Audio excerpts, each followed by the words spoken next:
Hi all, welcome. I think we'll go ahead and get started. Thanks everybody for joining us today.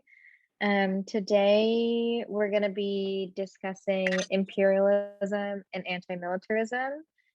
First, we're going to have Masakåda Collective, who will provide us an overview of the history of imperialism and militarization of the Marianas and the importance of centering indigeneity in this rhetoric and the work that they're doing. Then we're going to have CCSF Critical Middle East or Southwest Asia and North Africa Professor Kinneret Alexander and the Palestinian Youth Movement, who will conduct a workshop on militarization, anti-militarism, and the Palestinian liberation. Brittany and I are the facilitators for today's session, and we'll now introduce ourselves. So my name's Aditi, she and they pronouns. I am a South Asian femme who's wearing glasses and have shoulder-ish length hair and a black t-shirt, and I'm above right in front of my window, so there's a little bit of a light glare, which I apologize for. And I will pass it to Brittany. Hi everyone, my name is Brittany. My pronouns are she, her. I am a queer Latinx woman, cisgen with long dark hair that's tied behind me right now, and a black turtleneck with a plain white wall behind me and a beige curtain to my left. I have big gold glasses, a septum ring, and long gold nails. Okay, and then we're going to go into the land acknowledgement. We acknowledge that San Francisco is located on the unceded ancestral homeland of the Ramaytush Ohlone peoples, who are the original inhabitants of the San Francisco Peninsula. We encourage non-Indigenous members to uplift the work of rematriation, land taxes, and land liberation.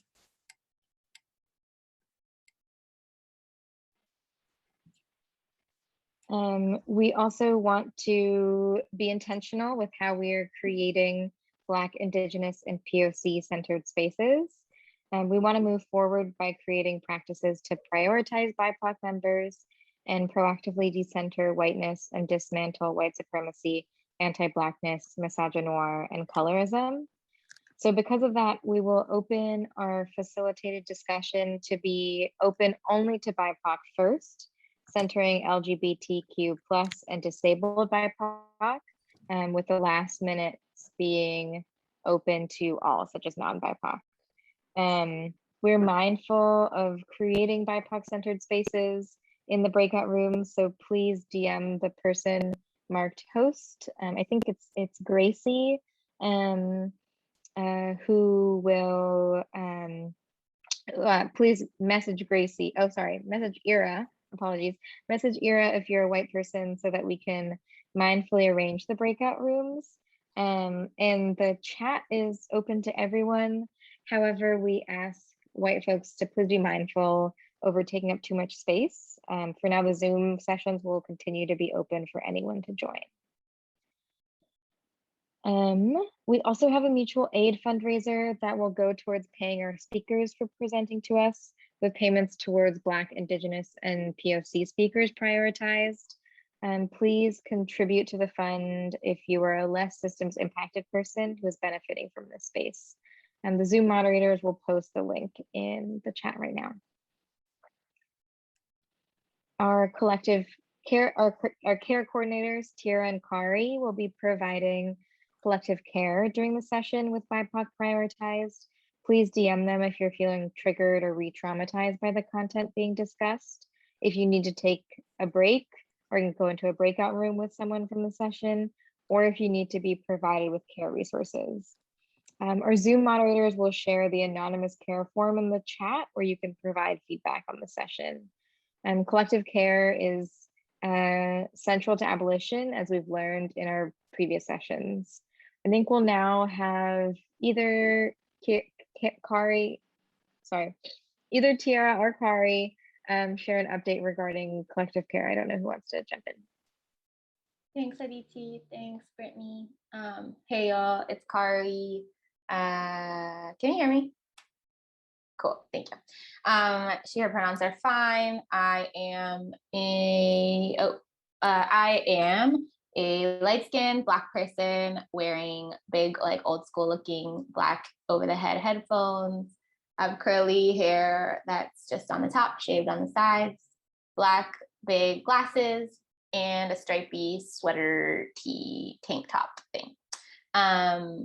And I am in front of a white wall, but for some reason everything looks a little blue. I don't know why. Just the mood. And I just wanted to say thanks everyone who's been providing feedback in the forums and just contributing in so many different ways to making this space one that is really care-centered and supportive to everybody. I also wanted to just lift up something that we're going to be doing at the end of class, which is as of now, every time we've had people fill out the form, it's been optional.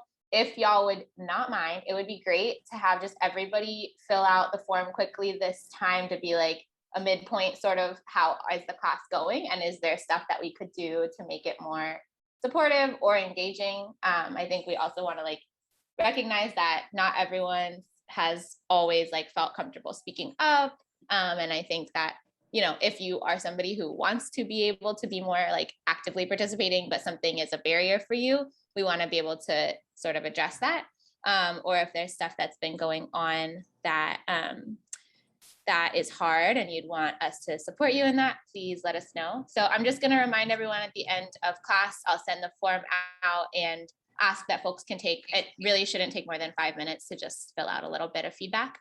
And I think that, another thing I wanted to say is just if everyone can be mindful today and always of, you know, using gendered, racialized, or ableist language. I know that it just takes some time slowing down to think a little bit before we speak or write in the chat. And I know everyone's really appreciative when we do that. And I wonder if there's an announcement. Should I make that announcement? The person who DM'd me. I think that if this session is hard for folks, yeah, please take us up on that offer of just stepping out or getting any resources. I know that there's going to be heavy topics covered, as there most always are, and we're really grateful to the speakers for holding space for that and doing it with such grace. Okay, I'm done. Sorry, so much talking. Thank you, Kari. Okay, so now we will hear from the Masakåda Collective, who are a Famolan and non-binary centered grassroots organization of concerned CHamoru and CHamoru people and allies in the diaspora. Created in response to the growing over-militarization, environmental injustice, and political precarity faced by the people of the Mariana Islands and throughout the region of Micronesia.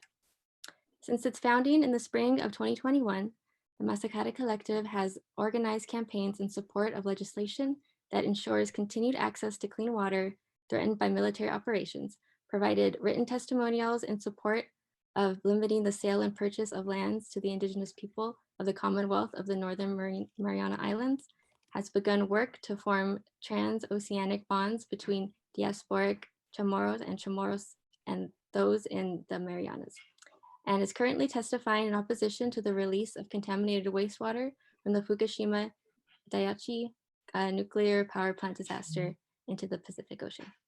We will hear from their Saina, Profesot Antoinette CHarfaruos McDaniel, Tomika Velarde, Claire White, Jaylene Salas, and Mia Murray.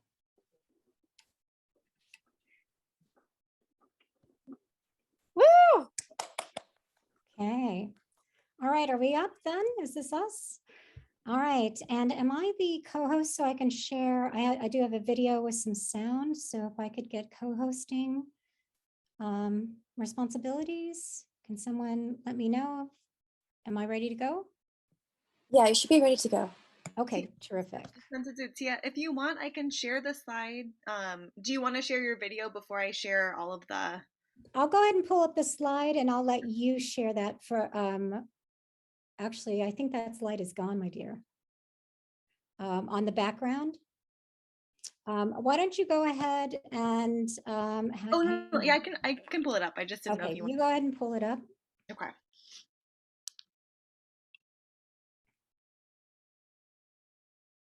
And I'll click for you, Dia. All right.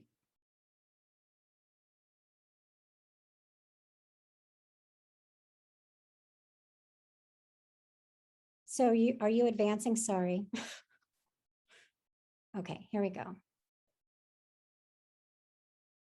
So I think this is our very first slide, Claire.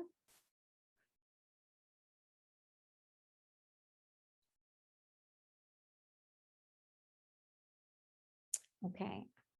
And actually, let's go back to this slide first, babe.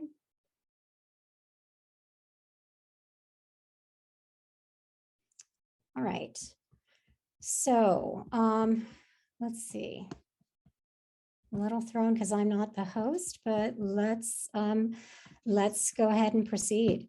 Guahusi Profesot Antoinette CHarfaruos McDaniel, Familian Kapili Tsungi Derud San Carabo, Tau Tau Bergadad San Timoning. And I said I'm Professor Antoinette CHarfaruos McDaniel, and as is part of our protocols, I shared my family names, which are Kapili, Chungi, Dero, and Carabao. In terms of a visual description, I have long hair, long wavy hair. I am a brown-skinned woman who, because I live on the lands of the Kaskaskia and Erie peoples in Northeast Ohio and Cleveland, I'm a lot lighter than I normally am. I'm sort of honey-colored, but I normally am a much deeper brown.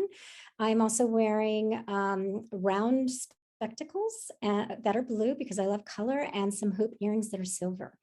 All right, so starting, what I'd like to do is really sort of tackle this from the perspective of really unapologetically centering our Indigenous CHamoru cosmogony, our epistemology, and our kuttura. And let me break down very quickly. Cosmogony is the study of the origins of the universe.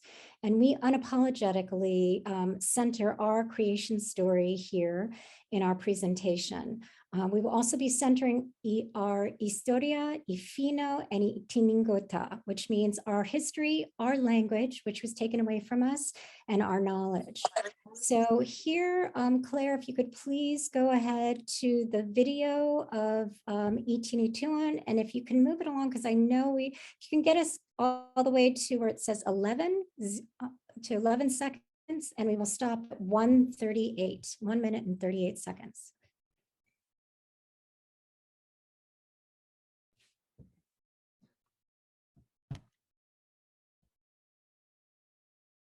Is the sound going, babe? I'm so sorry. Okay, let me unmute. Okay. Almost every culture. Let me go back a tiny bit. I'll start. So 11, so in the beginning.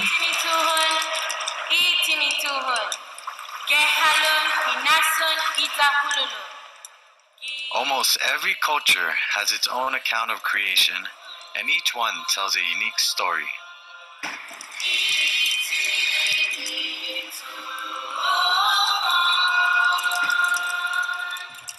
Buntan and Fo'una were the gods of creation to the ancient CHamoros.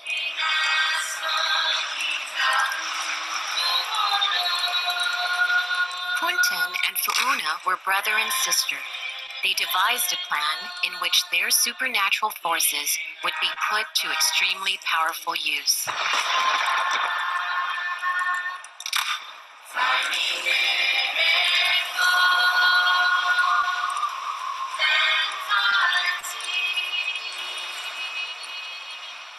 Buntan had his sister take his body to create parts of the world. His eyes became the sun and the moon. His eyebrows, rainbows. His back, the earth.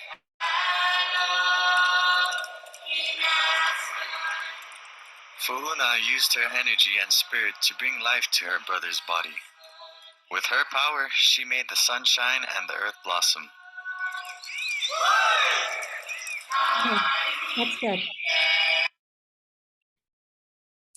Okay, so, this introduction, I want to mention that the Chamorro historian Ann Perez Hattori at University of Guam has noted that our origin story, which again, you'll note is very non-patriarchal. Complementary gender roles are centered there. It's a brother and a sister who essentially created the earth. And what's important there is to note that this origin story encodes key values, central values of the Chamorro people, and in terms of our social organization, which is based on matrilineal heritage and the centrality of interdependence and reciprocity, what we call enafamalik, literally to make good. So Spanish colonization, as well as U.S. Empire and an interregnum of Japanese and brutal Japanese occupation during World War II, labeled our beliefs and especially our reverence for our aniti, our ancestors, as evil. Like the U.S. who replaced them in 1898, the systemic assault on our hinengi, kuttura, fino, and the theft our tanota, meaning our land, so assaults on our beliefs, our faith, our culture, our language, have always been part and parcel of genocidal practices that are a component that are integral to colonization, both past and present. I would like to note that another reference, some folks also prefer to use the term Tano, which means the people of the land, instead of the term Chamorro. And our people settled the archipelago of the Marianas in Northwestern Pacific some 4,000 years ago. Go ahead and advance, please.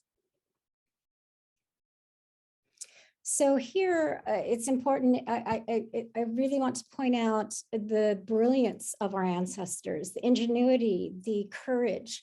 We are the descendants of ancient seafaring peoples who left Southeast Asia, what some archaeologists suggest is now modern day Taiwan, or in that area, some 4,000 to 5,000 years ago, in the very first documented long distance ocean going voyage in human history. If you'll note, I have a picture there of the pyramids. That's not accidental. Our ancestors took to the open seas when the Egyptians were building the pyramids. They were skilled at canoe building, at navigation, which made inter-island travel, exchange, and trade possible for thousands and thousands of years before Magellan's disastrous arrival in 1521, some 500 years ago last March. Like other Pacifica peoples, Chamorros view the ocean as something to be respected, to derive sustenance and life from, rather than to be feared. Per our creation story, the ocean was actually filled by Fa'una's tears as she mourned the death of her brother. So a number of European observers in the 17th and 18th century were so impressed by the navigational canoe building skills that they estimated that the speeds of the flying proa went up to 50 miles an hour, so which enabled Chamorros to make a trip to the Philippines in a space of 2 days. They described these crafts or vessels as flying like birds. Next slide, please. Whereas map makers in medieval Europe viewed the ocean as a dangerous place, a foreboding place, and placed images of dangerous sea monsters in uncharted waters, Chamorro scholars and poets have found that ancient and contemporary Pacifica transoceanic approaches, our knowledge, our tradition, our aesthetics, honor and approach the ocean in an entirely different way, as an ancestor in some cases, a family member, a place of wonder, and an open road. If anything, Spanish colonizers deliberately suppressed Chamorro canoe building in order to more easily control inter-island movement between the Marianas Islands. So they actually forcibly moved Chamorros who lived on Saipan, Tinian, Pago onto Guahan. The navigational approaches, or etak, as one Chamorro scholar has discovered a Polynesian term for it, relied on knowledge of the currents, the stars, the winds, and local ecologies, meaning using helping to track movement, the movement of bird and marine life, to voyage or also to wayfind. So different, so distinctive are these brilliant systems of knowledge, which outpaced the West by millennia, that they understood, meaning Pacifica navigators understood the islands as moving, whereas the canoes remained stationary. And this is drawn from my colleague and Vicente Diaz, who is at the University of Minnesota. this fundamentally different way of being in the world, of producing knowledge, of existing, if you will, as it relates to voyaging, led Diaz to observe, quote, "The more you learn about voyaging, the more you realize that truth and knowledge are just conventions, meaning ways of doing things of certain peoples. This fundamental shift in how one looks at the world, or in this case at the Pacific, at our ancestral home, is where I'd like to devote my time, and so that we can have you shift back and again to recenter our knowledge, our definition and approach to the study of the universe and creation." Thank you. Next slide. So, and I'm slightly behind you. So before I get into militarization, one last point that I think is crucial to make is or to remind folks about, is the central and ongoing role, responsibility, and power of Indigenous Marianas women. From Hagan Fauna, meaning daughters of Fauna, to Magahaga, a system in which the ranking daughter or ranking female in a given clan made decisions about how to distribute land and other resources, to Masakåda. We are a part of a long tradition of thousands and thousands of years of using our voices, our ingenuity, our courage on behalf of our peoples. So again, this matrilineal system, as it's referred to, which highlights CHamoru women's power and influence throughout the world, is also based on not just simply having a hierarchy where it's not a matriarchy, but it's matrilineal. This meant that there were complementary gender roles, that women did work besides men, CHamoru men. But in the end, it was the mothers, the grandmothers, and great-grandmothers who made crucial decisions about the allocation of land and resources. They literally, according to Bds Hattar, determined their children's destinies. And I would dare say, at least in my family, this still rings true. So I wanted to talk a little bit about tracing the history of gender and the way in which colonization did violence to the role of Indigenous women, and the way in which women always, always, always resisted and fought back.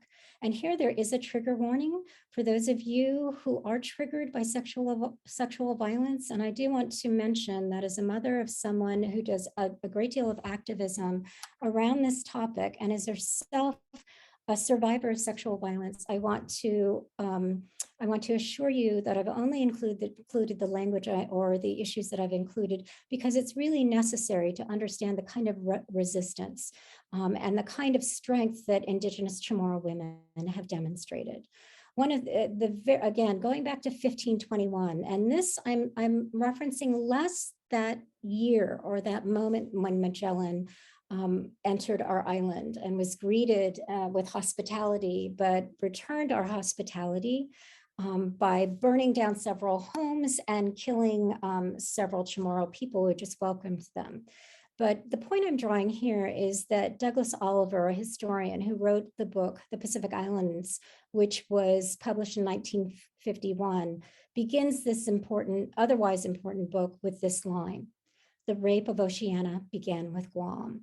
And there's a way in which I want to take issue with that. And I want to heighten your awareness of the way that even that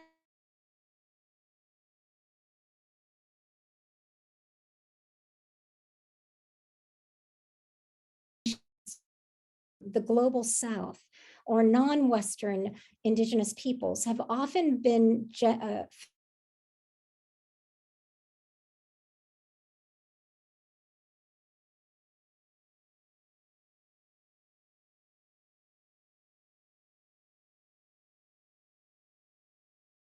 in its reference to the way in which the West did victimize and enact incredible violence to our peoples, but there's also a way in which it's gendered language and gendered theories. The Spanish, who came and effectively really, I think you're ahead of me. I'm still going. I have less slides than my friend Tomika, but I have a lot more material to get through, so I'm trying to go quickly. So if you can go back, babe. Okay, sure. we just have 10 minutes left to present. So okay, all right, I'm going to keep moving. So through Spanish Chamorro wars, through forced Catholicization, through the Treaty of Paris, through the 1930s, through the patera or midwives who were trained by the U.S. military following World War II, Chamorro women have always resisted. So I want to go back. Now you can go ahead and talk about militarization. I just want to give you a few definitions. So very quickly, what is militarization and its concomitant ideology of militarism? First of all, militarism is an ideology that creates a culture of fear and supports the use of violence for settling disputes and enforcing economic and political interests. Again, there's a video on YouTube that I highly recommend with a number of activists and scholars, including, I believe it's Lisa Natividad, a Chamorro historian and activist on island.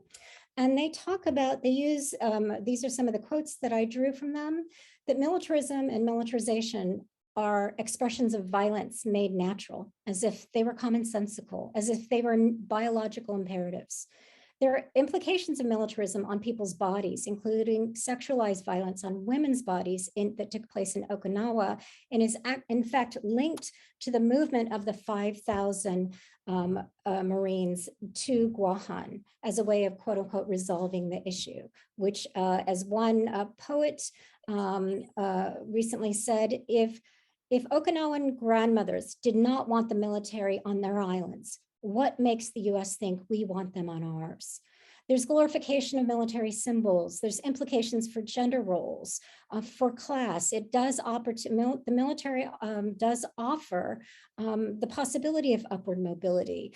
Am I going to take a job working at McDonald's, or might I go ahead and enlist in the military, even if it means that I may be risking my life and being sent to Afghanistan, even though that situation, quote unquote, is in the process of, quote unquote, resolving itself, not. Policing, urban space, there are a number of different fashion, there are a number of different areas in which militarization and militarism as an ideology is encroaching. And you'll see from the graphics that the vast spending differentials between the military by the federal government and education.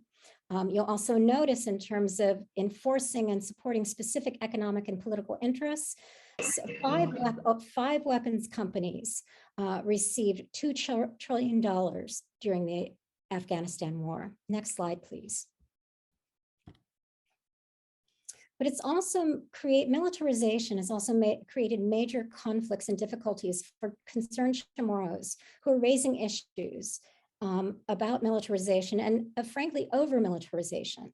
Chamorros have always resisted colonization and militarization from the Spanish, the Japanese during World War II, and currently from the U.S. militarization from 1898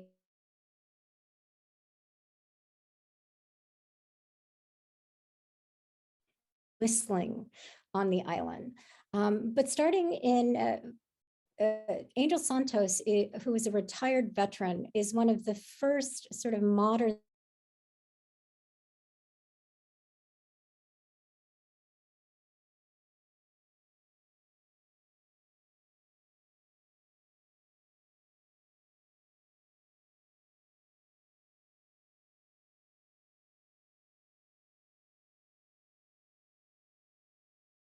imperative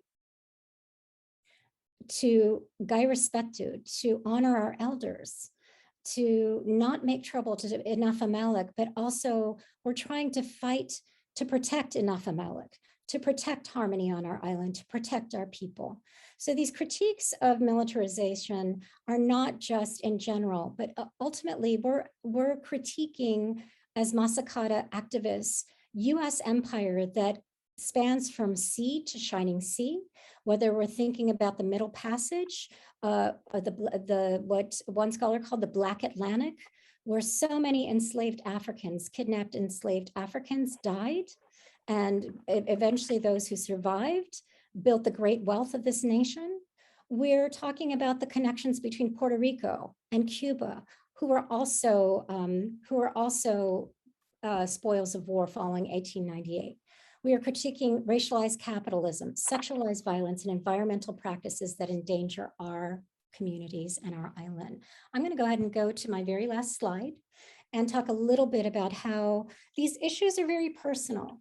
They impact us personally, politically, emotionally, physically. The Chamorro diaspora, I'd like to assert and argue, is a militarized diaspora. It's the product of militarized displacement from our own indigenous ancient homes. And here I'll end with some references to my father. These are slides from a talk I gave at a conference down at UCSD. And the title of that paper was Every Breath You Take, Asbestosis and the US Navy and Chamorro Diasporic Bodies. And I talked about my father, who has since passed, and his diagnosis in 2012, 5 years before he passed, of asbestosis.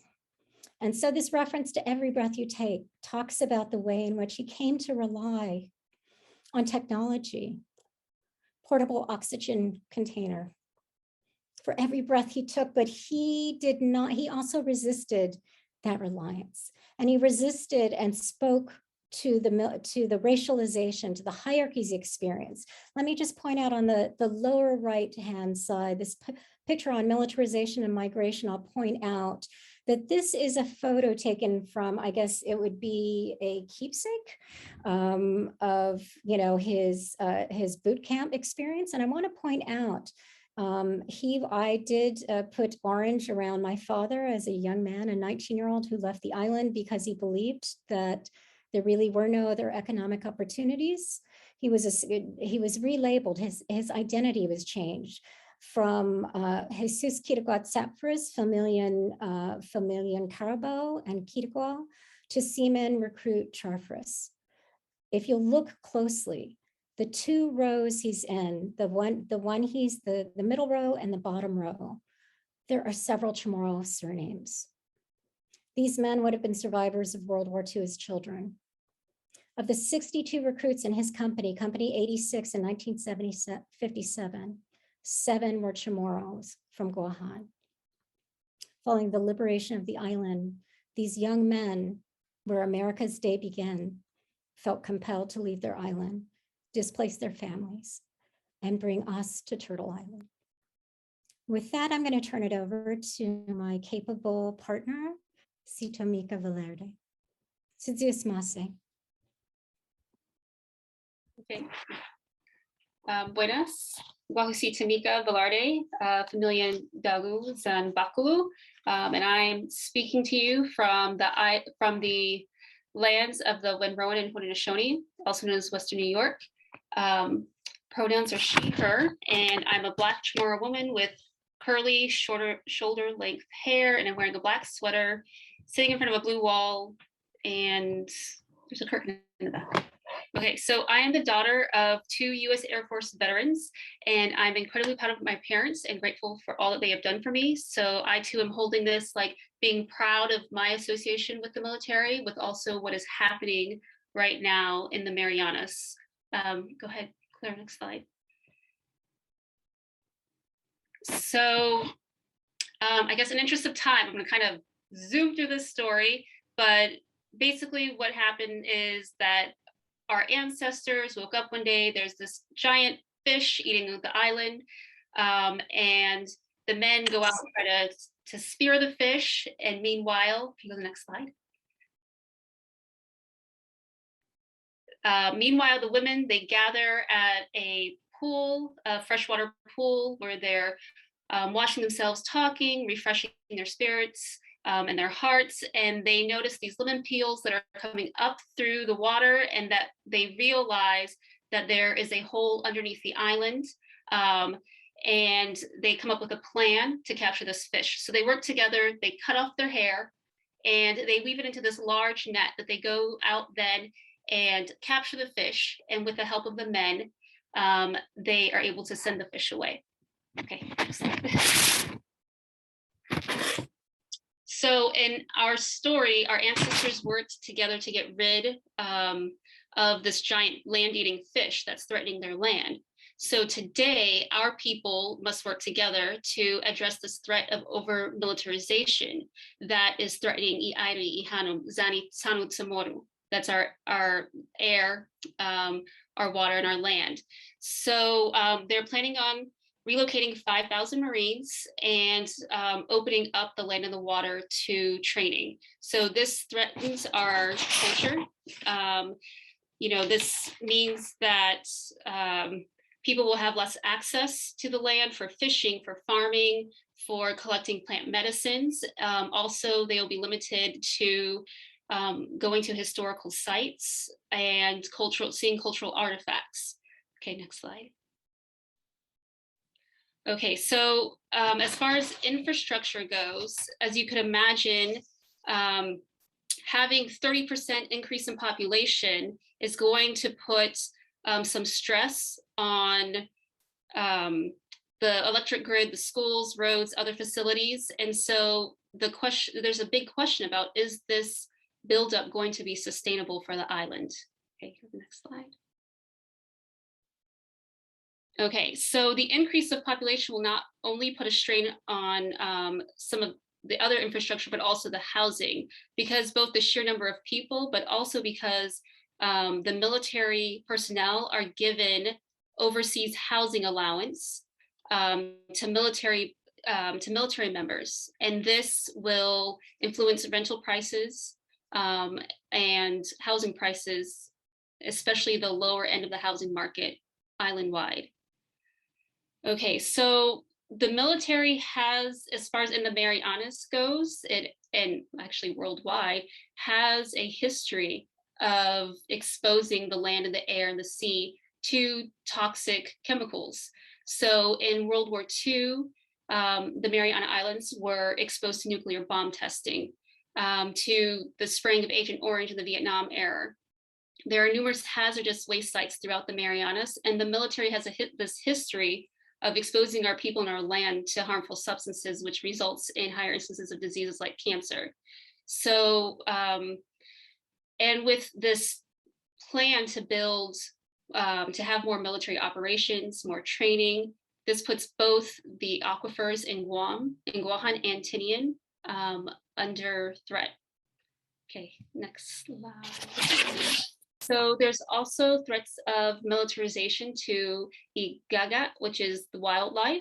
Already, sonar training in the Marianas have shown some connection to beached whales. The military exercises also will threaten and disturb flight patterns of birds and species that are already threatened and were increasing. It's possible that their recovery is going to be hampered. Okay. So as Tiha was saying before, there are some contradictions to us speaking out against what's happening in the Marianas. And one of them, as evidenced by both of us, is that our families have a strong military tradition. So in the 71 years that Guahan has been, the people have been Americans, my family alone has put in 256 years of military service, right? So there's that tradition. There's also, outside of enlistment, the military presence provides opportunities for jobs like in construction or servicing other things around the island for the military. Okay, next slide. How are we doing on time? Okay, so our islands have been divided. So sometimes we think of the Marianas as Guam and the CNMI. So this discourages from speaking up in one voice. And so we need to continually reconnect to our culture, our knowledge, our history.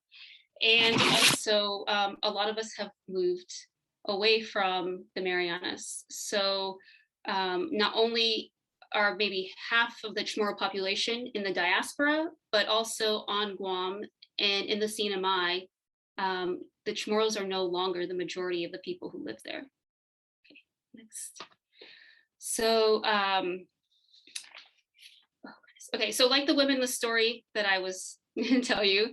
Our people have observed the writing on the wall or the lemon peels in the water and have come up with strategies to push back. So we're weaving a new tålåya of resistance made up of the mutual aid of like para todos hit, the call for unification of our islands by allied Marianas, protests by Protehin Litetsin, and the support of our culture by Hagen Famalawan Guahan. And also there's through poetry and art and cultural classes. Okay, next slide. So now Masakåda, we're thinking about how we can add our strands to this tålåya of resistance, this net of resistance. And Claire is going to talk about what we're doing in that aspect. Okay, I'm going to be super quick to respect everyone's time and Palestinian Youth Movement. You're awesome. So just really quick, we are across the diaspora. So from Ohio to New York, colonizer names, yes, I know. So I'm in Sacramento, California, Nisenan land. Most of us met through the internet. Some of us met through language classes based out of Guahan that were put on Zoom during the pandemic. So as many of us have started to learn our language and we found each other, you know, many of our identities have been erased. And for me, in particular, I just started learning about our history and our rich culture this past year. So many of us are decolonizing as we are, you know, getting to know people in the islands and really trying to build a network of mutual aid and support and protecting the oceans, making sure that the islands are there for our, you know, our children, our cousins. And so I'll leave it at that, but Jay and Mia will tell you a little bit about some projects that we're doing that, you know, tell about us. So go ahead, Mia. Day, I'm Mia. I'm a mixed CHamoru woman. I currently have a little longer than shoulder-length brown hair, and I'm right in front of some blinds right now. And so some of our current projects we have going on here at Masakåda. So we have some political education classes that started up, and I've heard they've been so amazing, and I've been meaning to come too. So excited for that. We also have a nuclear waste project going on. So as we referenced earlier, there is a plan of the Japanese government to dispose of a lot of tons of nuclear waste into our oceans. And so we're really working on writing letters, speaking out to the government, and really trying to get a stop to that plan so we can protect our oceans. We also have a Masakåda podcast where we really just like to talk to our members and just speak to each other and express how we're feeling about certain topics. And also we did a project over at Conglomerate Mesa, and we were really just trying to help out some lands over in California. We have one of our members are a botanist, so they really loved that and they were amazing. Jay, do you want to talk about Protect Guam Water for us? Are you here, Jay? Yes, I'm right here. Hello. Hafide, my name is Jaylene. I am wearing a yellow sweater. My skin is brown. I'm wearing clear glasses. My hair is white and black, and I'm against a white wall. My pronouns are she, her, and I occupy the lands of the Muckleshoot and Puyallup people, otherwise known as Washington State. So some of the future projects we have going on, well, first, abolition in the diaspora as an ongoing effort. So that means decolonizing ourselves and our environment, which I am sure all of you are familiar with. And additionally, future relationships or partnerships with other organizations in the diaspora and back home, as well as physically sharing space eventually when it's safe to do so. This would address like our new goal for the remaining of the year and to come is just more connections with existing organizations, an exchange program, just building off of the work that our community has already done. And then I think Seska mentioned it in the chat earlier, if I remember, but there is Protect Guam Water is a youth-led organization determined to protect Guahan's primary source of water, the Northern Guamlands Aquifer. It provides drinking water to, I believe it was like 85% of the island from contamination as a result of the proposed firing range complex. So there is a petition that's going around right now. There's actually quite a bit of signatures. They're almost at their goal. So, oh, thank you. Yes, it's right there in the chat. So if anybody can, or if everyone could just sign that, that'd be super wonderful. And yes. Thank you everyone so much for having us. I think that's a wrap for us. Great. Thank you all so much for your presentation. It was really great to hear from all of y'all and the incredible work that you're doing. And I really appreciated the way also you brought your own personal stories and familial heritage to it. It was really, really beautiful. Thank you so much for sharing. I think I'll pass it over to Brittany to introduce the next folks. Yeah, thank you, Aditi. So now we will hear from Kinneret Alexander and Voulette Hattar from the Palestinian Youth Movement. Voulette Hattar is an organizer and poet with the Palestinian Youth Movement in the Bay Area. She was born in Amman, Jordan, and is the granddaughter of Palestinian refugees from Jaffa. Voulette moved to the U.S. with her family when she was a year. She studied ethnic studies and Arabic and worked at Aire Prisoner Support and Human Rights Association in Palestine. She currently works for the Middle East Children's Alliance in Berkeley. She's dedicated to fighting for justice and freedom because of and for the Palestinian women that have come before her, trying to honor their strength through her work as a means to speak with them, as a means to fight with them, as a means to crawl out of the silences they have been forced to swallow for generations. Kinneret Alexander is a Mizrahi Jew who has been active in Palestine solidarity work for over a decade, currently with the Havora for a Free Palestine. Kinneret teaches classes ranging from topics in Middle Eastern studies to ethnic studies to women and gender studies, and in student programs such as the Working Adults Degree Program, the Metro Transfer Program at City College of San Francisco. Hello, everyone. Thank you so much for having us. And thank you, everyone who has spoken. I learned so much from what you shared. I'll start with my visual description. My name is Kinneret Alexander. I use she and her pronouns. I am light complexioned of Middle Eastern and white background. I have dark brown hair that is curly and medium length, but pulled back right now. And I'm wearing some dangly earrings and a knit top that's striped, and I'm sitting in front of a bookcase. Okay, so to start, I'm going to, I'll put this in the chat too. I'm going to give some context for understanding Palestine as an abolitionist space. Please take a moment to step away if needed while I talk briefly about the militarized state. After that, I will give a quick definition of Zionism and introduce the boycott, divestment, and sanctions movement, which will all frame the presentation on specific examples of Palestinian resistance as abolition work that Voulette of the Palestinian Youth Movement will be sharing with you.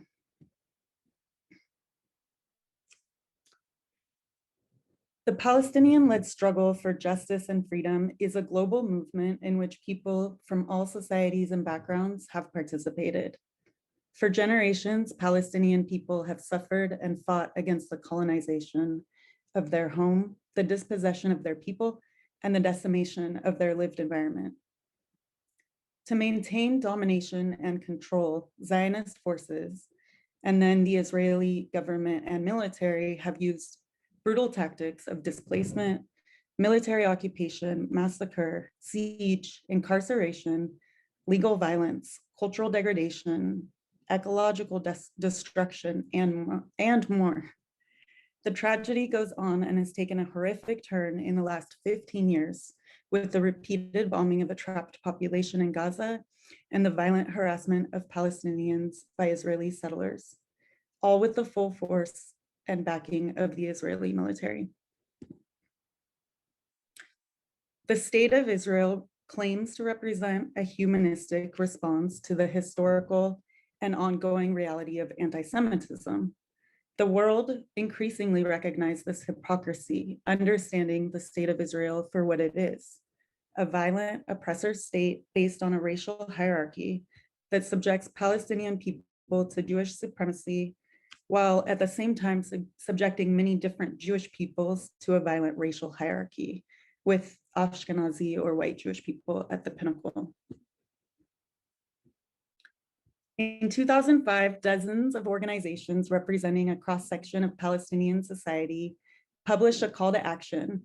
This was the launch of the nonviolent boycott, divestment, and sanctions movement, which seeks to end international support for Israel's oppression of Palestinians and pressure Israel to comply with international law.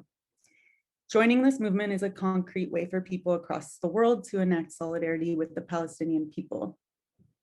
The BDS movement is built on a foundation of internationalism, a broad coalition that has arisen in different ways many times when oppressed people look to a global movement of movements, in quotes, for support. The BDS movement gives us opportunities to take action for Palestine, positioned where we are. And while Palestine has recently entered more people's consciousness, we are clear that this is because of decades of organizing in Palestine and globally, informing the current moment. And I'll end with just a few points that we have learned from Palestinian leaders. Abolition is not just US based, it is a global framework that includes demilitarization. Abolition work is anti-militarism work. Much of current abolition targets the cops, policing, and prisons. This is because of their inherent connections to the militarized state. These institutions are inextricable from each other. And last, Palestine is an abolitionist space. And by this, Palestine is understood as a geographical place where people are working to end the longest military occupation to date. But Palestine is also an abolitionist movement, a global diasporic deterritorialized movement that is working to end state violence. With that, I am honored to pass the mic to Voulette Hattar of the Palestinian Youth Movement, who will provide a few of many concrete examples of coalition building and abolitionist work that speak to these points and more. Thank you so much, Kinneret, and thank you for the folks who are holding this space and for inviting me, and for the people who spoke before, for the knowledge and the history that you shared. I learned a lot and I'm really grateful to be here. And I saw also connections between the struggle of my people. And I am holding specifically something that you said, Tomika, about how your islands have been separated, and that how that is, you know, a consequence of militarization and colonialism. And that's something that we as Palestinians have also experienced. We're like the biggest diaspora. Most of Palestinians are not in Palestine. We're in Lebanon. My family fled to Jordan. Even within Palestine, there are checkpoints and Israeli-only roads that are separating Palestinians from each other so that we don't speak in a unified voice. And I kind of want to start with talking about what's happening now on the ground in Palestine, and what's been happening for the past few months. So in May of this year, there was, I don't know if people have heard, but there was a mass uprising of many Palestinians throughout Palestine, who, in response to families in Sheikh Jarrah, which is a neighborhood in Jerusalem that's being ethnically cleansed, the families are being pushed out of their homes for Israeli settlers from New York to come and take over, and they're being told that it's not their homes. So there was a mass uprising throughout Palestine, and it was called the Unity Intifada. And this was a big moment because for so long, our voices have been separated from each other. We have been separated from each other ideologically, politically, geographically. And Palestinian youth wrote this manifesto, which I'm gonna share in the chat, talking about this moment, about our unity as Palestinians, and about how living in Palestine, the experience of being Palestinian in Palestine is living in a prison. The checkpoints, the not being able to travel, to move, to organize, to wave a flag. These are all policed and put in prison, and that's what I also want to talk about, is our prisoner movements and the importance of our political prisoners, Palestinian prisoners, and the prisoner movement in our liberation and freedom struggle. And earlier this month, 6 prisoners escaped from the high security Jilbour prison, Israeli prison. And they escaped using pans and spoons from inside of their cell. And they dug a tunnel and escaped from inside of this very high security prison.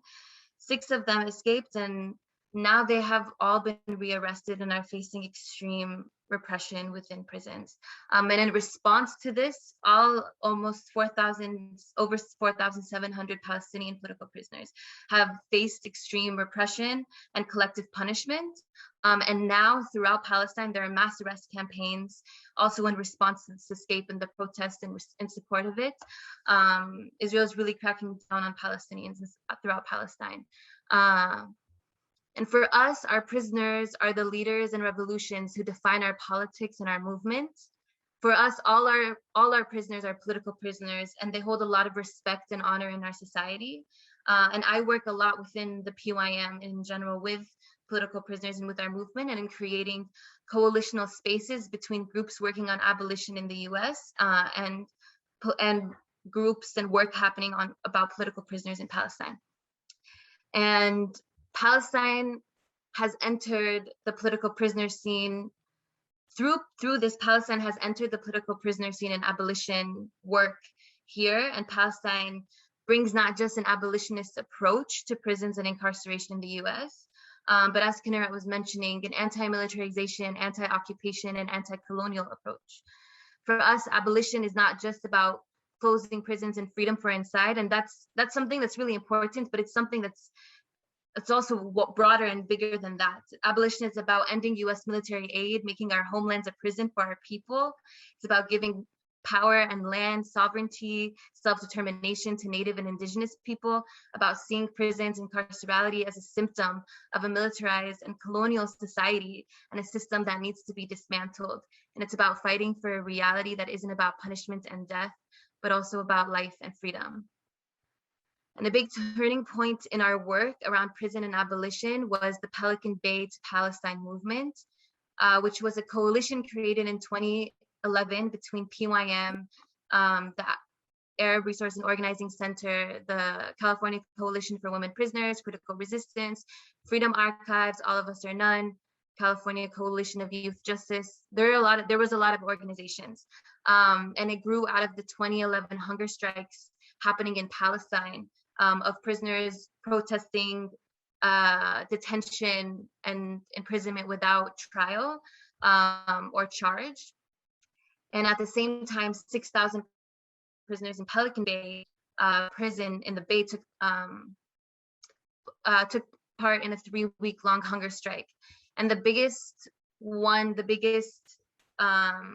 action of this movement was in 2013, when thousands of people across California caravanned in buses to protest in front of several large California state prisons.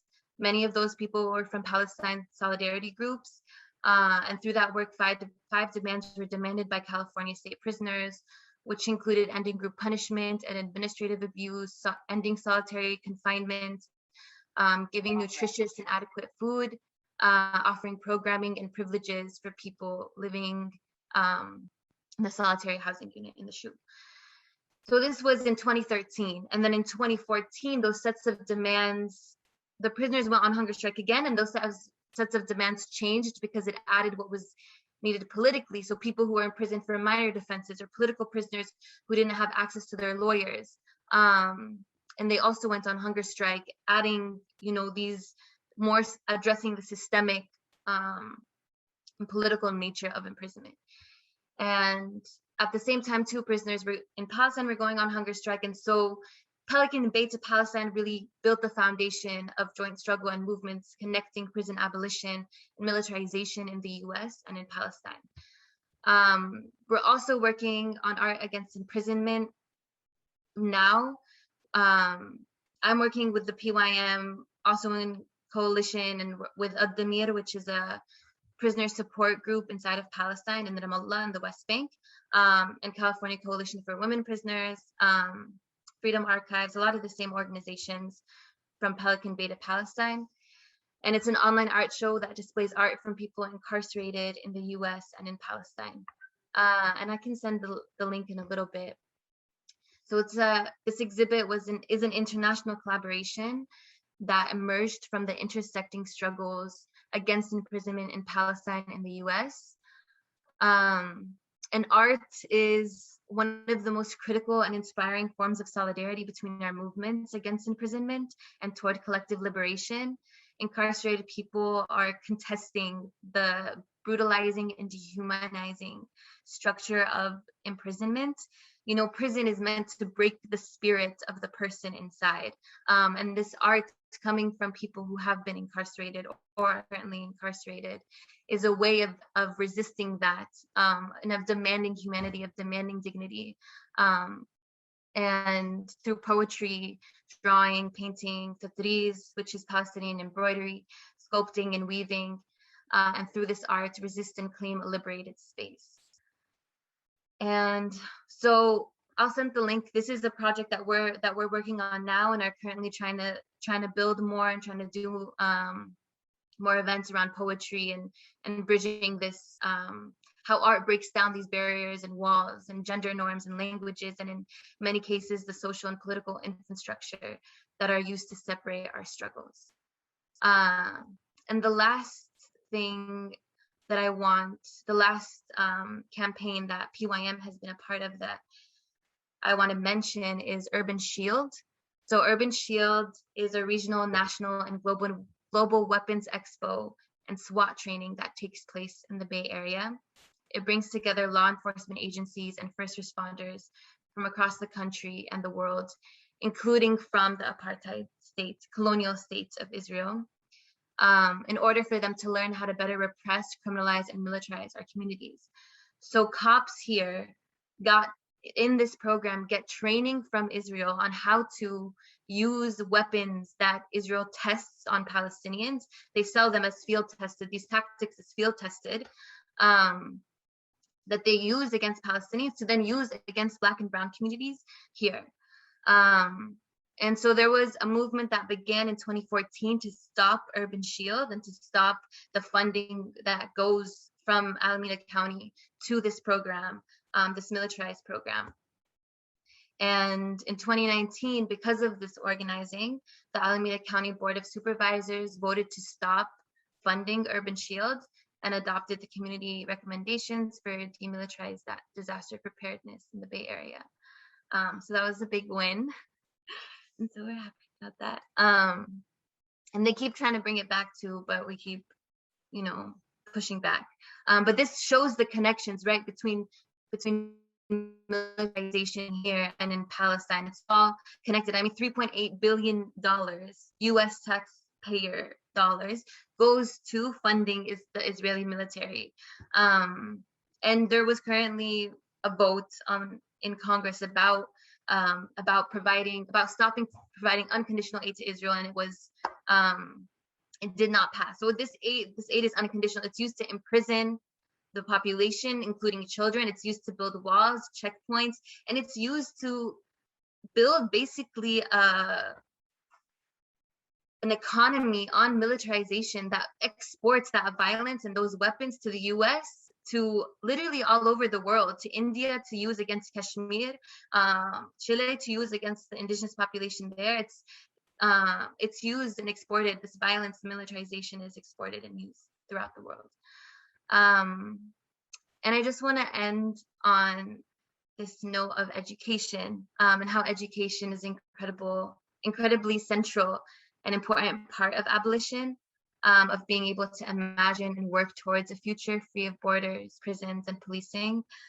A lot of the people that I've talked to in Palestine who've been in prison always talk about how prison was the thing that built their politics, that showed them how to look at the world. Like one person told me how he learned that Columbus didn't discover America inside of prison, and that there was indigenous genocide that the colonizers brought. He went to a United Nations school, so that's what they were teaching. And that in prison, that's when he kind of decolonized that and learned the actual history of indigenous people here. inside of Palestine, and he learned about Angela Davis, and so education is something that's incredibly important to abolition and to the political prisoners inside of Palestine and to our struggle. And it's through education that we create and own our own ideologies of nationalism, identity, community, resistance, decolonization, and from that, we can work towards and build solidarity, freedom in the future. So I'm really happy to be here to learn from you all and also to share the knowledge that I have, and hoping that that brings us all closer to freedom. And I also just realized that I didn't do my introduction, so I'm just gonna do that now at the end. I don't know if that's counterproductive, but I have white skin. I have a white background. I have long dark brown hair that's in a ponytail. So I'm wearing dark brown glasses, and I'm wearing long earrings that are wooden, and I'm gonna say they're Arabic calligraphy, and they're a quote from Palestinian poet Mahmoud Darwish, and it says, "One day I will become what I want to be." Thank you all.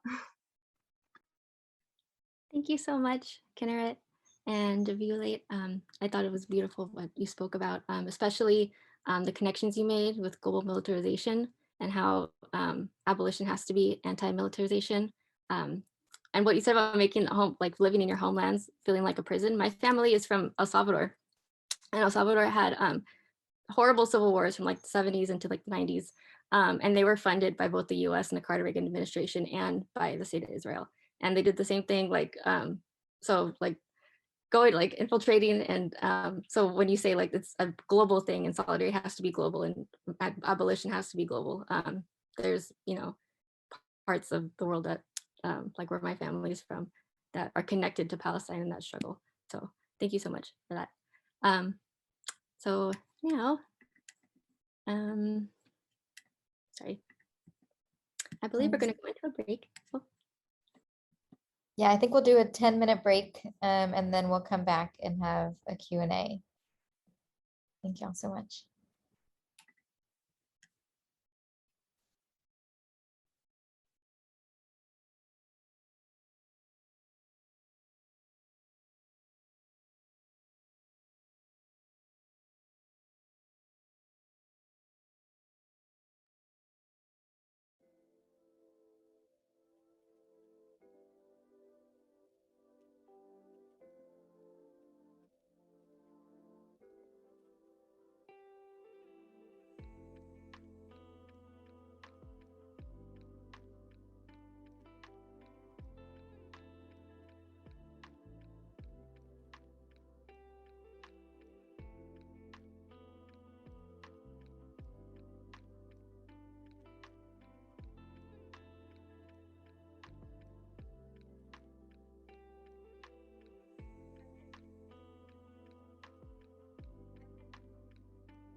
Okay, welcome back, everyone.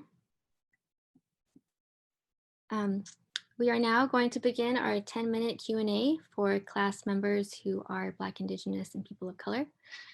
So if you would like to ask a question, you're welcome to raise your hand, or you can type something in the chat, and that lets us know that there's a question, and then we'll ask if you want to say it out loud. And then we'll open it up for questions from everyone in the last 5 minutes.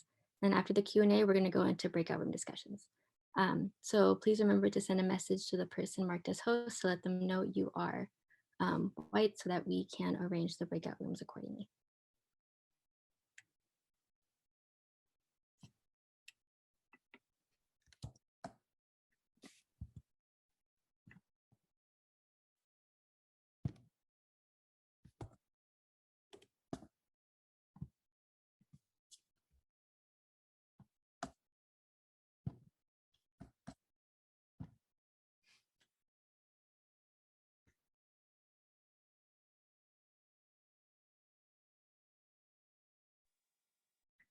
It looks like Sean, his hand's raised.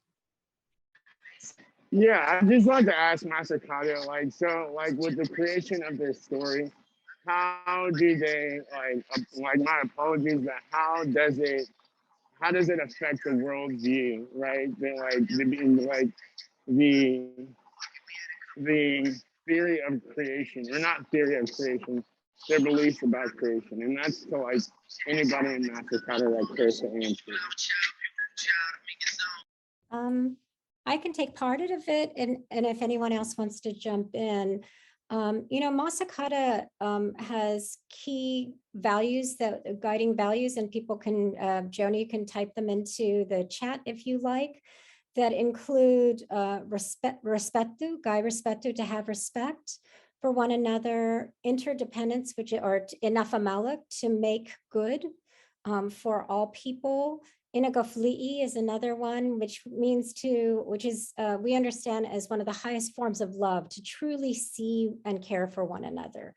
And, I think it's really interesting that the CHamoru people, there's a way in which this tension that both Tomika and I were trying to get at, this tension between sort of being respectful and maintaining harmony kind of comes up against the discussions we need to have about the military, right? That they're killing us. And there's a really wonderful book out that I highly recommend called Defiant Indigeneity, that looks at the way in which aloha has been co-opted and used by even some Hawaiians to say, this protesting against the telescope, that's not aloha.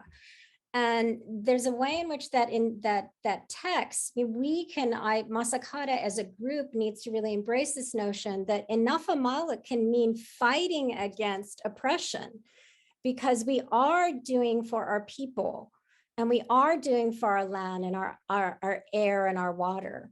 And so, but it does, at a very practical level, it makes conversations hard, because I honor my father, and yet one of his last requests before he died was that I purchase a brand new uniform for him. And so, as a feminist CHamoru, Indigenous person who's very clear that the military needs to leave, that we've offered, the rates of our killed in action rates, I wasn't able to talk about that, in in Vietnam, outpaced the closest one, the highest death rates in Vietnam. I'm sorry to, I don't want to know these statistics. The highest rates in the 50 states, not surprisingly, were West Virginia. But CHamoros who died in Vietnam, we're talking, it was like 100 and something per 100,000. And West Virginia, it was like 59 point something per 100,000. We have, and if you look at the fact that, my father and his compatriots who came from the island, all probably 19 years old, who survived World War II as children, had to leave their island and come halfway across the world for the first time. because there weren't economic opportunities. So it makes Masakåda conversations. We talk a lot amongst ourselves is how do we address this? Because over-militarization means that every single CHamoru in our activist group has family members in the military currently. One of the highest ranking CHamoru officers in all of the armed forces. I am his god, he's my compadre. His son is my godson. Right? So this is a product of over-militarization. But what I was trying to get at is there's a way in which, to quote the historian, African-American historian Carter G. Goodson, if you can control a man's mind, you control him. If people, CHamoros, think that the only route for upward mobility is to join the military, and if they have actually also have limited opportunities, that's a problem. It's both what the go-to is, what the option is right there. And Vanessa Duenas, our founder, is here. She's actually studying on the island. She took some shots, which I wasn't able to share, where it's like military insignia everywhere at UOG, everywhere you look. So I think the Anafa Maulik that's at the center of our creation story, at the center of our values, is something that we're navigating, that we want to have respect for our elders, but we also want to say, this is wrong. This is wrong. You're killing our people. You're killing our island. So we really would very much appreciate if you could sign on to the petition, because one of our only 2 clean water aquifers, one of which provides 80% of the clean water on our island, is threatened by a live firing range. And the military is always like, oh, lots of guarantees. Don't worry. And then they contaminate it. And our health is compromised. So that's a great question, Sean. I appreciate that, because it's hard. We are generous, loving people, but we have given more than enough.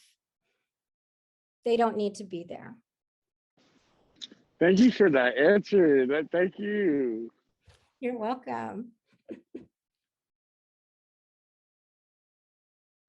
And I invite any other Masakåda folks to jump in if you want. Although I'm interested also in Palestinian cosmogony, right? So how do your core values and your view of the world, where the world came from, have those been encroached on as well?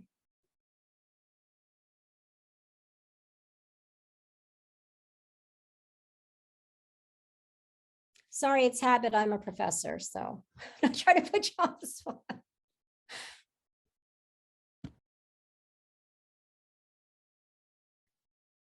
Oh, Voulette or Kinneret, if you want to, anything to add to that? I have one more question in the chat if you wanted to move on. I'm so sorry if I missed something. I was reading Vanessa's message in the chat. So if you can repeat if there was something. Oh, just if you would like to, going off of what Profesot's prompt was, like, yeah, sorry. I was just asking Voulette if, Sean's question was, how did our creation story and our, core values of interdependence and respect, how does that affect, how we see our activism, and does it complicate it? I was saying that basically it complicates it because so many of our families are in the military. So we've been taught to be respectful, but we need to fight militarization. So I was just asking about sort of what are the core values in terms of Palestinian, and again, not assuming there's just one. I'm not asking an essentialist question so much as what are some of the indigenous values to Palestine that are so compromised because of the oppression? Yeah, thank you for clarifying that for me.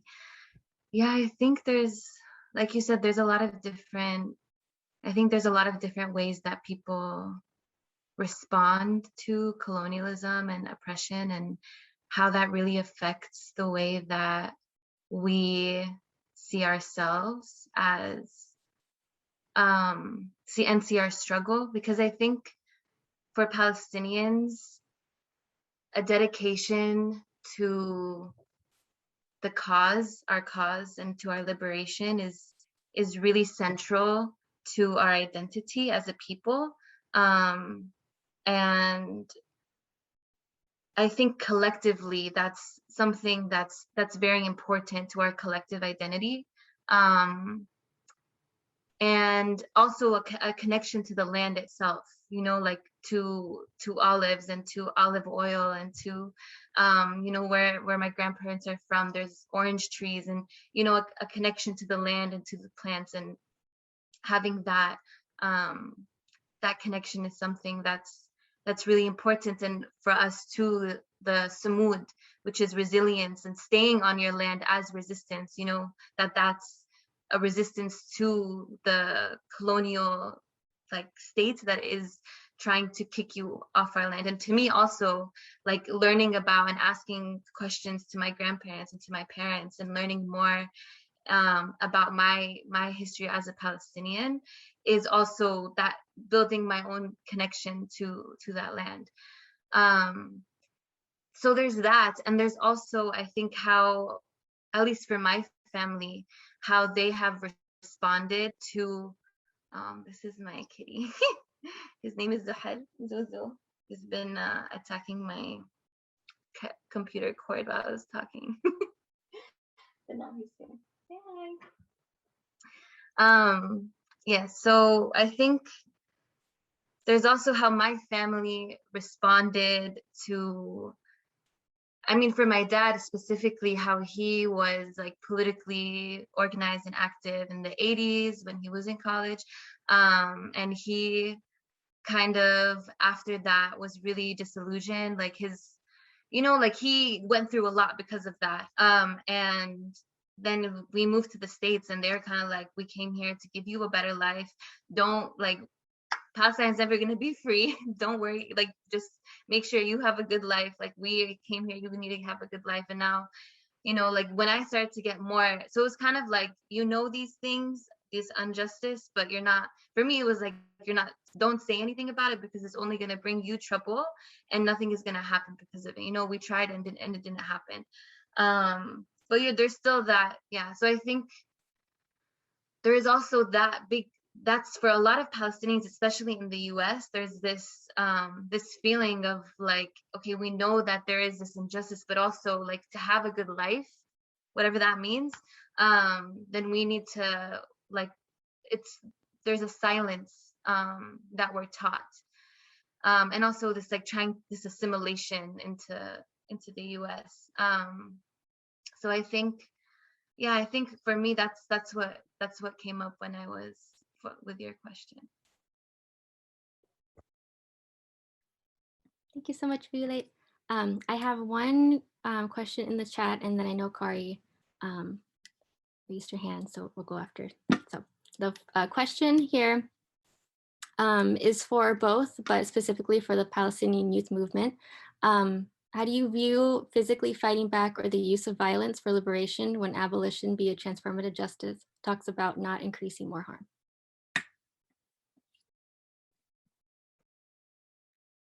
I'd like to chime in for a sec. And so we just started our political education club, and one of our members, who goes by Emuk, which means vengeance in CHamoru, a self-chosen name that they use in organizing spaces, has had mentorship from one of the Black Panthers and does a lot of organizing work regarding racial justice, mutual aid.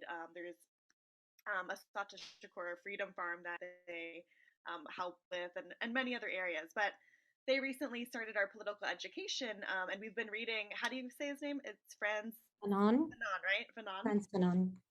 So we actually just started a discussion of, okay, is violence necessary for abolition? And I will speak for myself because I know that I am not, I am speaking for myself only.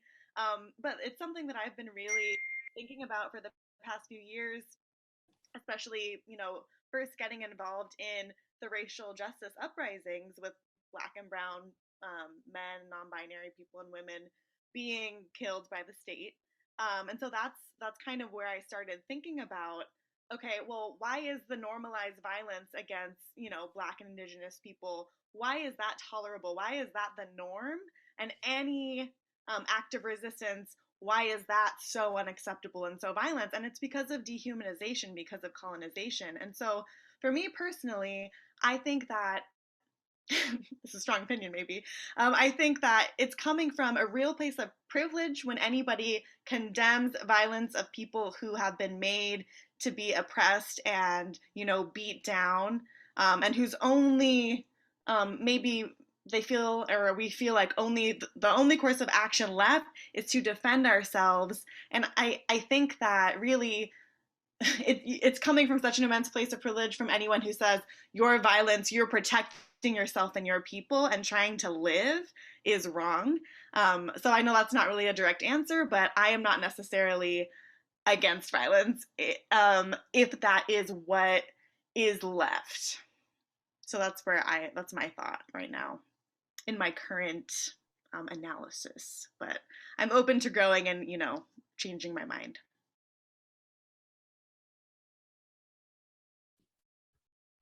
Thank you. I know Kari had her hand up. If you want to ask a question. Yeah.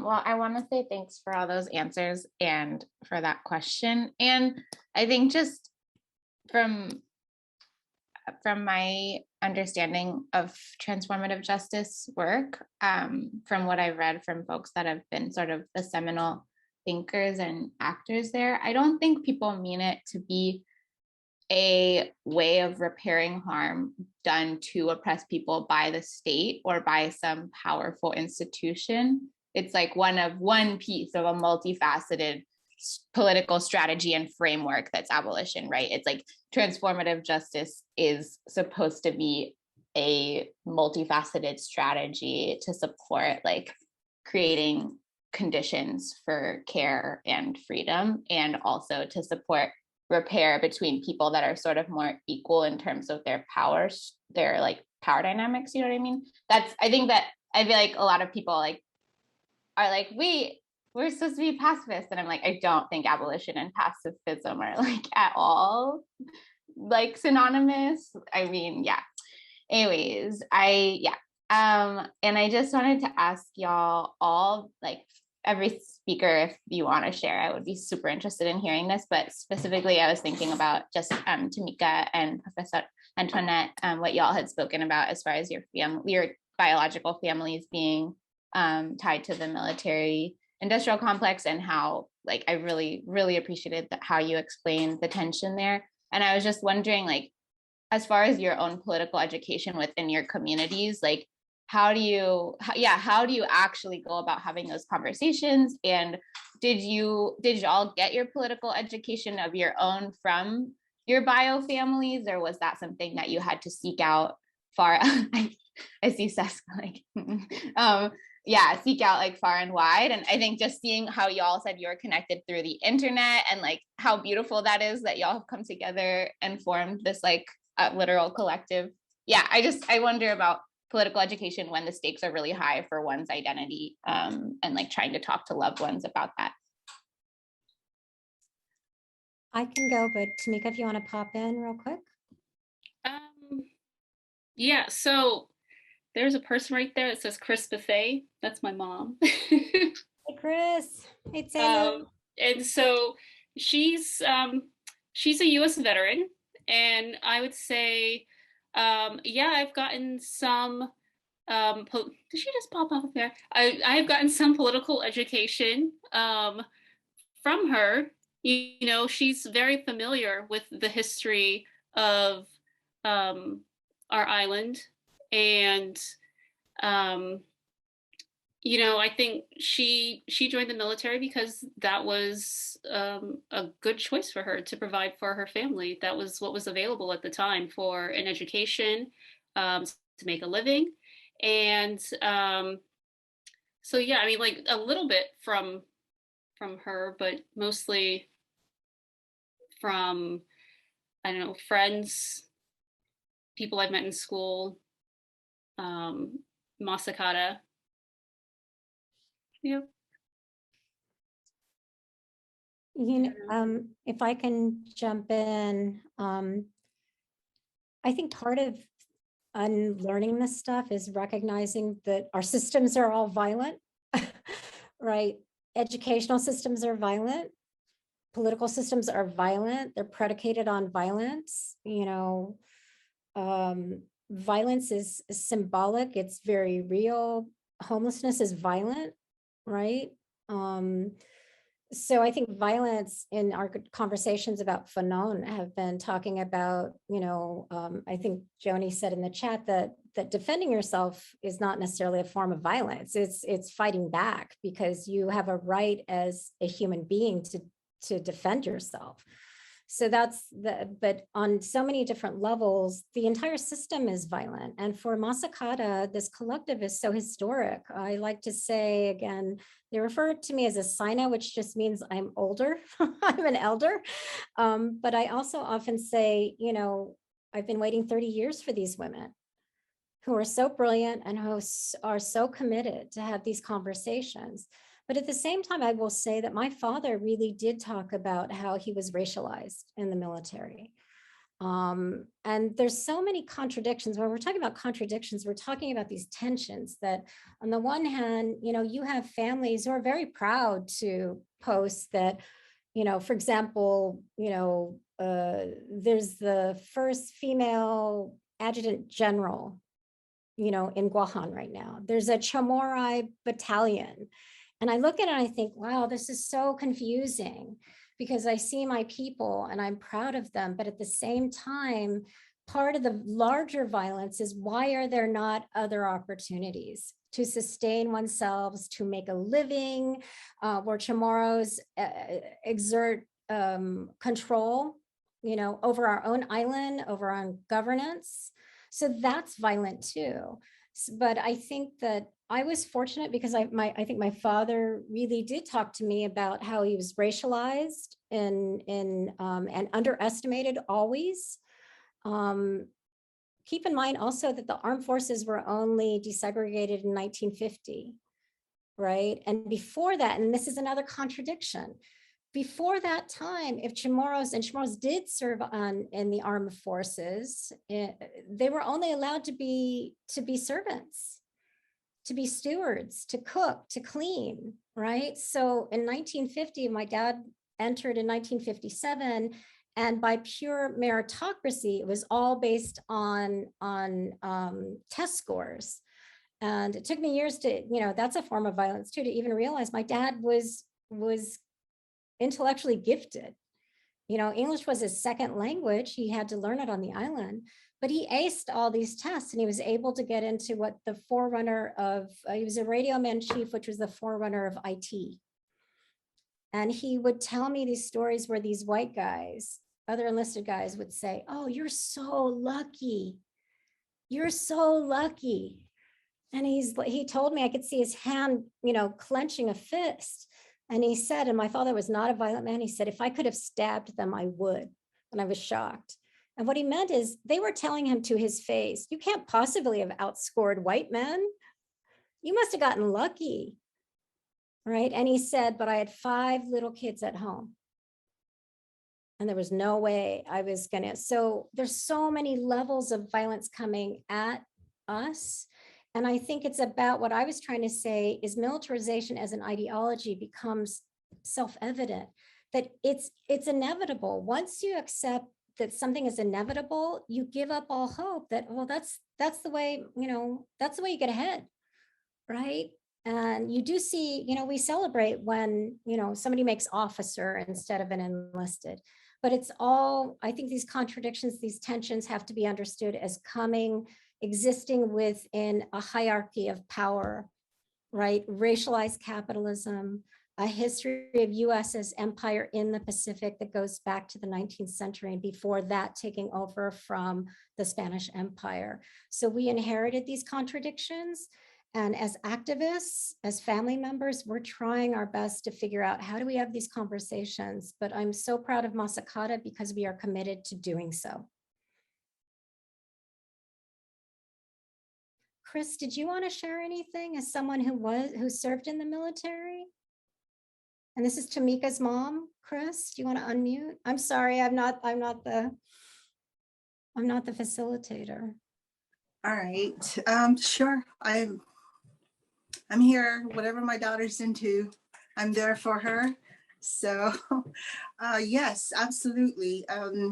So I served 24 years in the Air Force. And after that, I was a contractor in a DOD civilian for 16 more years. So rounded it up to 40 years of service with the U.S. military. During that time and throughout that time, as an enlisted person as well, rising up to the rank of E8 and civilian rising up to the grade of GG13. It's GG because it's very classified, the work that I do. It's very intellectual the entire time. I have, security clearances and such. So throughout the time, I was given a lot of freedom in my work because I was good at it. That comes from my upbringing of being a stellar performer. If you set out to do something, do it well, and finish it, right? And those are the kinds of values that were instilled in me, and I instilled in my daughters. And my husband too had given 46 years of service in the military. So Tomika and her sister grew up in a very military-oriented family, and we did a lot of things together, and just doing the best at our work, but also attending to our family. Now I have to go back to how I was raised, and a girl didn't belong in the military, so yay me, I got out of that. It wasn't the best thing to do, I think, in retrospect, because as I was in the military and having been given a lot of leeway by my superiors to do the work that I did, and then I was constantly working mentally the entire time because my work was information and then communications and then, contracting and doing those kinds of things. The way that I look at what is happening in Guam was very skewed in the beginning when I started to learn more about myself, and finding my identity in the place that I worked was very difficult, very challenging, because I was coming to a crossroads where I was questioning a lot of the things that not what I was doing, but what I knew we were doing as a military organization. And so, from place to place, this is not something we discuss. We're not, we raised our hands and we we pledge allegiance, not just to the flag, but to everything that we're working on, and to make sure that we do our work well. And when you take that from a stance of, gee, but now I'm learning all these things that are happening on Guam, and piecing the puzzles that I needed to find to make the picture correct for me, now my eyes are wide open, and seeing how from my parents, who were born in 1915 and 1918, I was born at the tail end of them having children. We did have 16. I have 15 siblings, and I'm number 15 of the 16. But even in our family, there were those experiences that my older brothers and sisters had where they weren't allowed to speak CHamoru, right? Because they were learning English. And then, of course, at the time that they were growing up, they were being raised, the Americanisms were just being shoved down their throats, right? So that's through their education system, right? And not allowed to speak CHamoru at all. The earlier children were punished if they were heard speaking CHamoru. So there was a lot of that kind of thing. And I'm sorry. So sorry, we're actually running out of time. Thank you so much for sharing your story, though. But we also have other questions in the chat that I think Brittany will share. Okay, sure. Thank you. Thank you so much, Chris. So we have a couple questions. Let me see. I know that I did see one hand raised, and there was one question that was in the chat that's a little bit older. But let me see. It's like way deep here in the chat. Sorry, but it was asking, where is it? Oh, I'm so sorry. Well, it was to how you can divert tax dollars as a U.S. citizen from funding genocide, apartheid, and et cetera in Palestine, and if there is a collective of folks refusing to pay taxes in alignment with BDS. And also, Kinneret, you're also welcome. I know I said Palestinian Youth Movement, and you're not a part of that, but I want you to know that you're included. So go ahead and speak whenever you'd like. So thank you.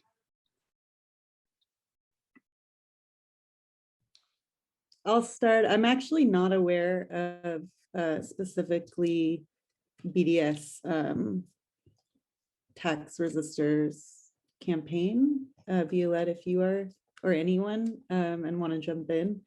I do know that About Face, Veterans Against the War, puts out a general like tax resistors guide to use.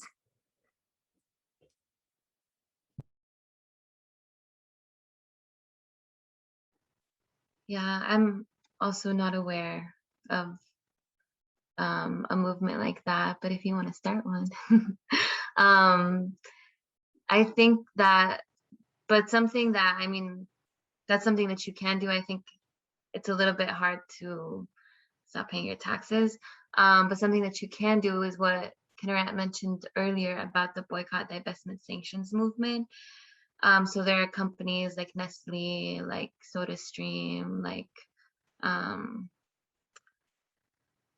don't know why I'm blanking now. If you want to, Puma is another one that have factories in Israeli settlements, in illegal Israeli settlements in Palestine. So something that you can do is just boycott these companies and not, you know, give them money. Also Sabra hummus, if anyone eats that hummus, it's also made in Israeli settlements. So that's something that you can do. Yeah, Sadaf. Something that you can do now too is just to stop giving these companies money.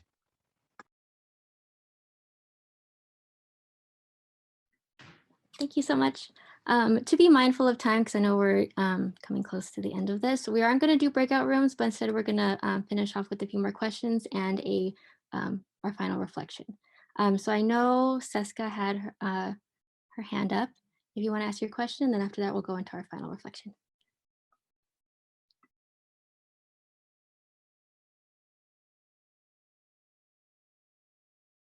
I guess it's just more for PYM and their organizing. So one thing that I noticed, so with some organizers on Guam and talking about political education, they're not able to mention the military, even though like they are kind of responsible for the injustices happening and oppression happening. For example, the risk of the water. So they made one of the organizers made an active decision not to mention the military that is risking their water source. It provides 85% of water. And so I was wondering, like, if you have any like experience about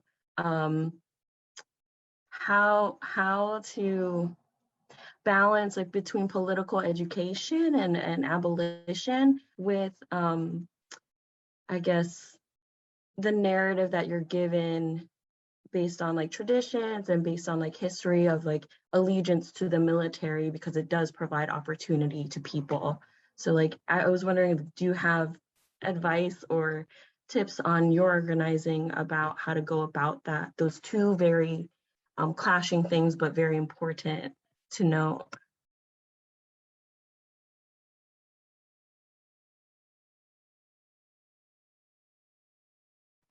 Yeah, thank you for that question. I can speak a little bit to this. I feel like some of the folks, Profesot and Tomika, maybe you can speak a little bit better to this with your own kind of experiences.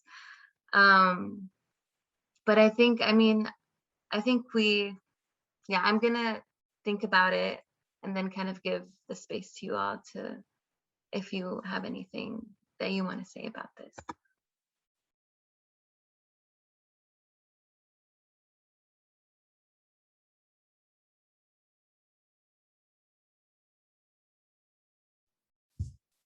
Tomika, do you want to jump in?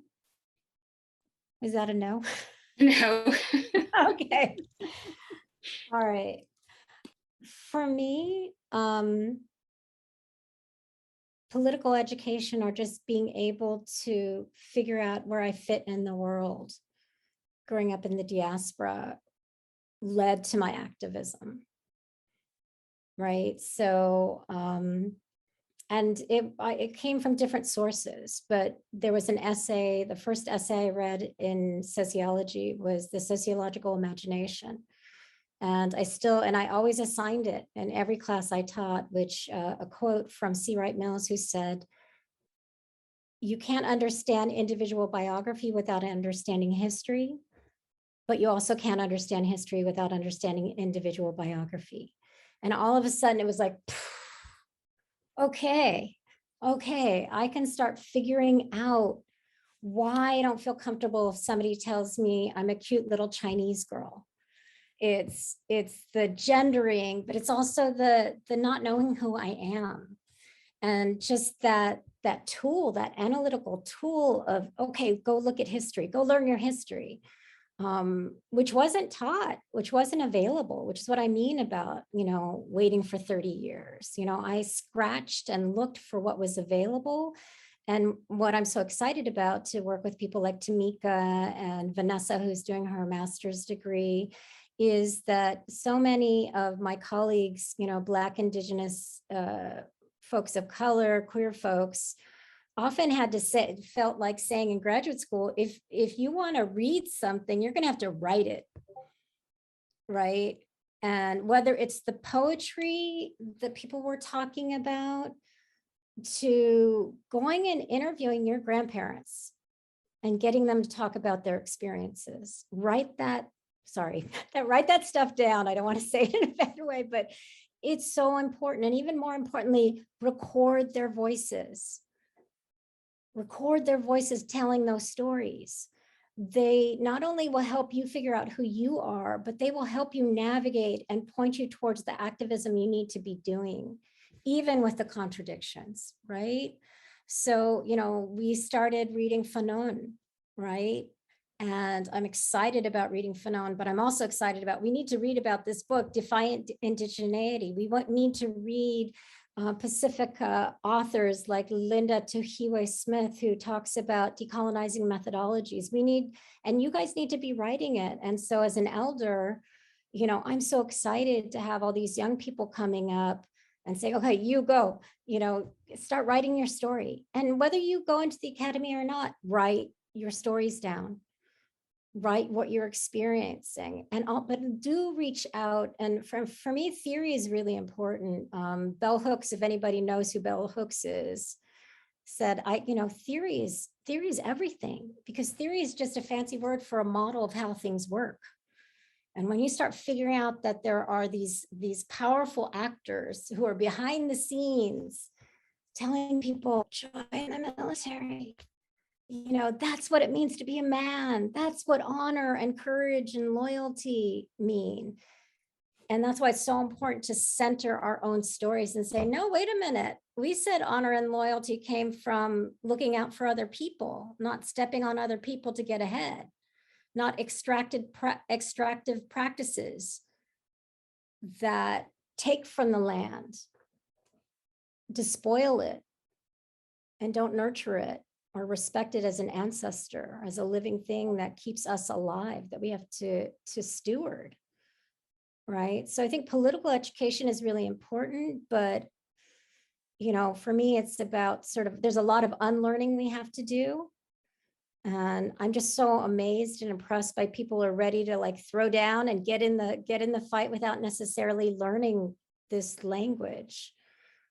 So I think it's all important that we constantly be checking ourselves, but also looking, because people have been fighting this fight, and even those people are hidden from our views, but they might be in your auntie's stories or your grandpa's stories. And just even, this is something I wanted to mention, it's in our everyday life. I wore this tonight. It's all around you. This is an O-ring from one of the oxygen containers that my father had to use. History's right in front of you. It's right in front of you. So as someone who did spend my adult life doing theory and political education, I guess I'm kind of biased, but I also know that when you come from communities like ours, the Palestinian community, Indigenous communities, Pacifica communities, where, we're the hula girls, and there's bikini atoll beer, which is a sacrilege, that we have to be the one to buckle down and do this work. Thank you so much, Professor. We're so honored to hear what you have to say in your narrative. Really appreciate it. Okay, I'm gonna do the last reflection question. I'm gonna put it in the chat. And then if our speakers could go around, and just to be mindful of the time, maybe keep it as concise as we can. But the question is, in your wildest dreams, how do you imagine us creating an abolitionist world? And how does this overlap with CCSF?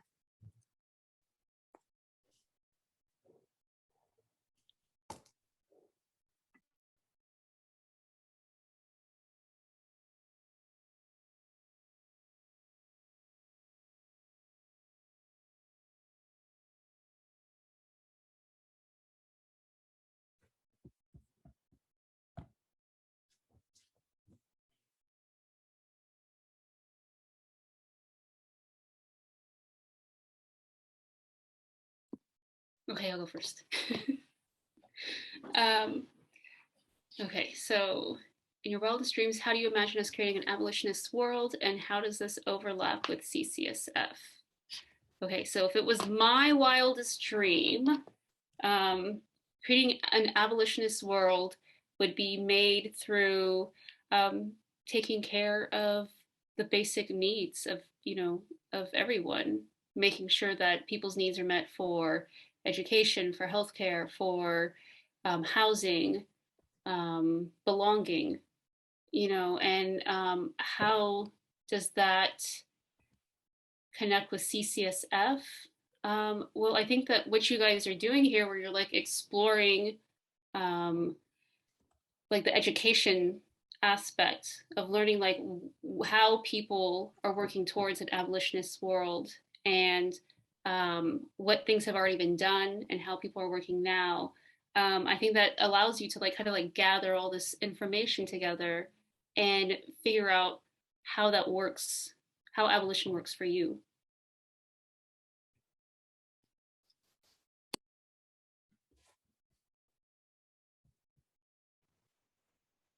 Thank you, Tomika. I think similarly to in my wildest dreams, I imagine all of us being able to live in our homes, in our lands, inviting each other over for tea and for food, with our grandparents, our parents, sharing our stories. In my wildest dreams, I see that being not just a reality, but something that's just normal, something that we can do, and us being able, having that option and that power and that freedom in our ancestral lands. That's what I see in my wildest dreams. And I think this overlaps with CCF because education is so revolutionary. Education is so important to how we see ourselves, to how I see myself, to how education was so foundational and how I see my history, how I see my responsibility and my struggle, how I see freedom. It gave me the language to be able to articulate where I come from, and what Palestine is and what it means, and also to articulate that connection and my responsibility as, living here. I live on Picheni Ohlone land in Turtle Island. My responsibility on this land, my responsibility to the struggles of the CHamoru people, as these indigenous struggles, as these struggles for freedom, for dignity, for abolition, I feel like education has given me that language and that information to be able to imagine, and also the tools to work towards abolition and to freedom. So I think that that's what we're doing here, and I'm really happy and grateful to be a part of this. Thank you.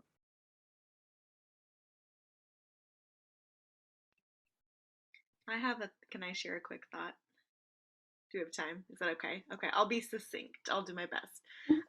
So I think just really simply, abolition to me is Black, Brown, and Indigenous people not having to think about their safety every single day, and to not being policed, to being able to fully use our minds to create, to take care of each other, to follow our dreams and not have to use any amount of our energy to educate other people about our existence and our histories, and to never have the feeling that